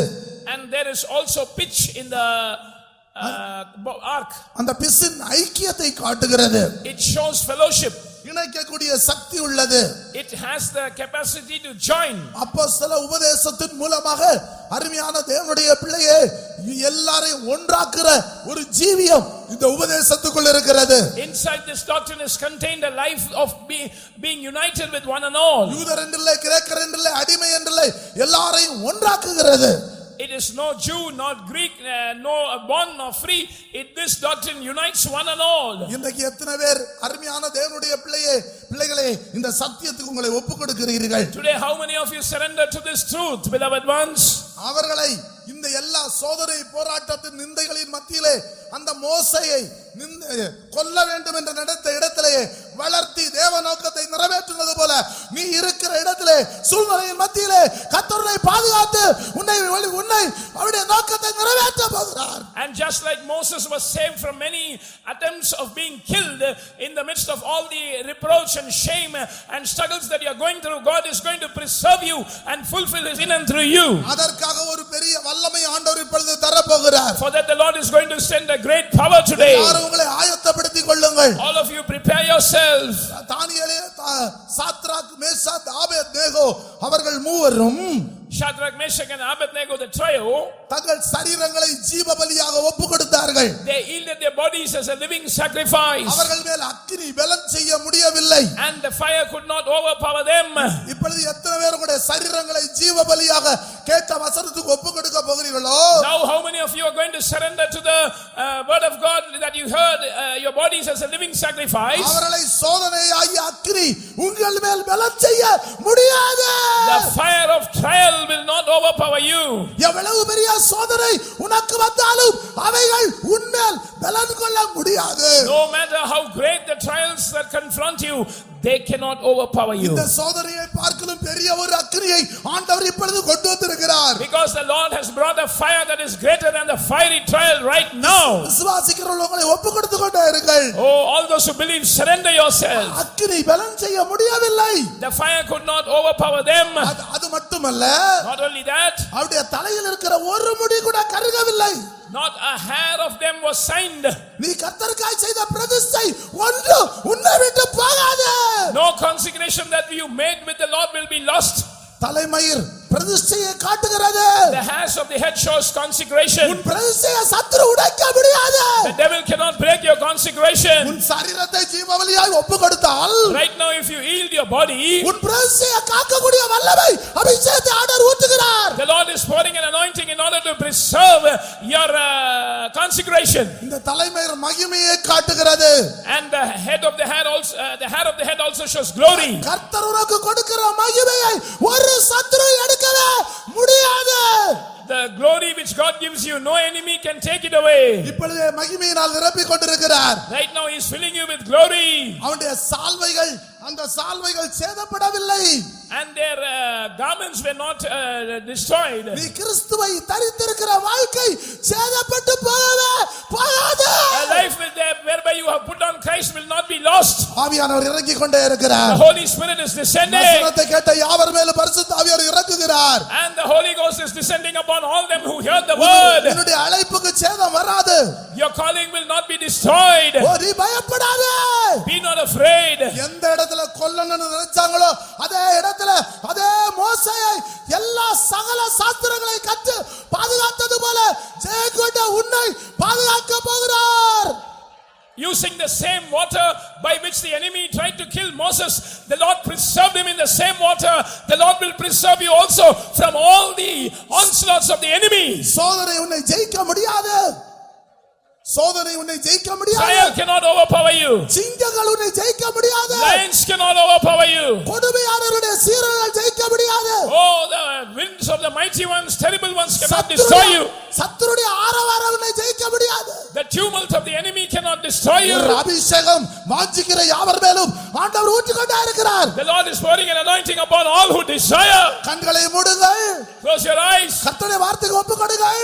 Surrender to the word of God. யாரெல்லாம் ஜீவபலியாய் சரீரத்தை ஒப்புக்கொடுத்தார்களோ, all those who gave their bodies as a living sacrifice, ஜீவபலியாய் யாரெல்லாம் ஒப்புக்கொடுத்தார்களோ, all those who yield themselves as a living sacrifice, அவர்கள் மேல் அக்கினி அபிஷேகம் அபிஷேகம். the fiery anointing is coming down upon them. Fiery anointing. நீ உன்னை அழிக்கணும்னு நினைத்த இடத்திலே கர்த்தர் உன்னை கனப்படுத்த போகிறார். In the same place where the devil planned to destroy you, the Lord is going to strengthen you. அதே இடத்துல நீ வளர போகிறாய். In the same place you are going to live. வாக்குத்தத்தம் நிறைவேற போகிறது. The promise is going to be fulfilled. வாக்குத்தத்தம் நிறைவேற போகிறது. The promise is going to be fulfilled. வாக்குத்தத்தம் நிறைவேற போகிறது. The promise is going to be fulfilled. கர்த்தர் அதிசயங்களை செய்கிறார். The Lord is doing wonders. அற்புதங்களை He செய்கிறார். will do miracles. பயப்படாதே. Fear not. பயப்படாதே. Fear not. இதோ மோசேயை அதே இடத்துல சகல சாஸ்திரங்களை கற்று அவருடைய தேவலோகத்தை நிறைவேற்றினது போல, And just like the Lord preserved Moses in the same water and fulfilled the purpose of God, இந்த ஆண் பிள்ளையை கொல்ல முடியாது. this man child cannot be killed. ஏரோது இயேசுவை கொல்ல பார்த்தான், Herod tried to kill Jesus. கொல்ல முடியவில்லை. He was not able to succeed. யேசபேல் எலியாவை கொல்ல பார்த்தாள், Jezebel tried to kill Elijah. அவளால் கொல்ல முடியவில்லை. She was not able to succeed. ஓ பார்வோன் மோசேயை கொல்ல பார்த்தான், Pharaoh tried to kill Moses. கொல்ல முடியவில்லை. He could not succeed. இதோ வாக்குத்தத்தம் நிறைவேறுகிற காலத்திலே பாதுகாக்கும்படியாக ஒரு பெரிய அபிஷேகத்தை கர்த்தர் கொடுக்கிறார். The Lord is giving you a great anointing so that you can be preserved till the time of the fulfillment of the promise. இந்த அபிஷேகத்தோடு புறப்பட்டு போவோம். Let us go with this anointing. நம்முடைய இயேசு வருகிறார். Our Jesus is coming. நாம் விழித்து எழுவோம். Let's arise. இதோ சீக்கிரமா இயேசு வரப்போகிறார். Jesus is going to come back very O soon. இயேசு வரப்போகிறார். Jesus is going to come back very soon. ஆரவாரம் கேட்கிறது. Oh, the shout of joy. ஆரவாரம் கேட்கிறது. The shout of joy. ஜெயங்கொண்ட ஆண் பிள்ளை எடுக்கும்படி வரப்போகிறார். Jesus is going to come to gather the victorious man child. நிச்சயமாய் கைவிட மாட்டார். Surely he will not forsake you. ஒப்புக்கொடுப்ப கர்த்தர் நமக்கு உதவி செய்வாராக. Let us surrender. May the Lord help us. ஜெயிப்பவன் யாவையும் சுதந்தரிப்பான் என்றே ஜெயித்தீர் சிலுவையில் சாத்தனை முற்றுமாய். ஜெயிப்பவன் யாவையும் சுதந்தரிப்பான் என்றே ஜெயித்தீர் சிலுவையில் சாத்தனை முற்றுமாய். இயேசுவே உம்மை மீண்டு சொந்தமே ஜெயித்து வாழுவேன் யுகாயுகமாகவே. இயேசுவே உம்மை மீண்டு சொந்தமே ஜெயித்து வாழுவேன் யுகாயுகமாகவே. ஜெயிப்பவன் யாவையோ சுதந்தரிப்பான் என்றே ஜெயித்தீர் சிலுவையில் சாத்தனை முற்றுமாய். ஜெயிப்பவன் யாவையோ சுதந்தரிப்பான் என்றே ஜெயித்தீர் சிலுவையில் சாத்தனை முற்றுமாய். இயேசுவே உம்மை மீண்டு சொந்தமே ஜெயித்து வாழுவேன் யுகாயுகமாகவே. இயேசுவே உம்மை மீண்டு சொந்தமே ஜெயித்து வாழுவேன் யுகாயுகமாகவே. ஜெயிப்பவன் யாவையோ சுதந்தரிப்பான் என்றே ஜெயித்தீர் சிலுவையில் சாத்தனை முற்றுமாய். ஜெயிப்பவன் யாவையோ சுதந்தரிப்பான் என்றே ஜெயித்து சிலுவையில் சாத்தானை முற்றுமாய் இயேசுவே உண்டு இந்த நீ சொந்தமே ஜெயித்து வாழுவேன் யுக யுகமாகவே இயேசுவே உண்டு இந்த நீ சொந்தமே ஜெயித்து வாழுவேன் யுகமாகவே இயேசுவே உண்டு இந்த நீ சொந்தமே ஜெயித்து வாழுவேன் யுக யுகமாகவே இயேசுவே உண்டு இந்த நீ சொந்தமே ஜெயித்து வாழுவேன் யுக யுகமாகவே இயேசுவே உண்டு இந்த நீ சொந்தமே ஜெயித்து வாழுவேன் யுக யுகமாகவே இயேசுவே உண்டு இந்த நீ சொந்தமே ஜெயித்து வாழுவேன் யுக யுகமாகவே இயேசுவே உண்டு இந்த நீ சொந்தமே ஜெயித்து வாழுவேன் யுக யுகமாகவே இயேசுவே உண்டு இந்த நீ சொந்தமே ஜெயித்து வாழுவேன் யுக யுகமாகவே. Amen, amen, amen, amen. Hallelujah, hallelujah, hallelujah, hallelujah. Oh, la baraka, la baraka, la baraka, la baraka, la baraka, Hallelujah.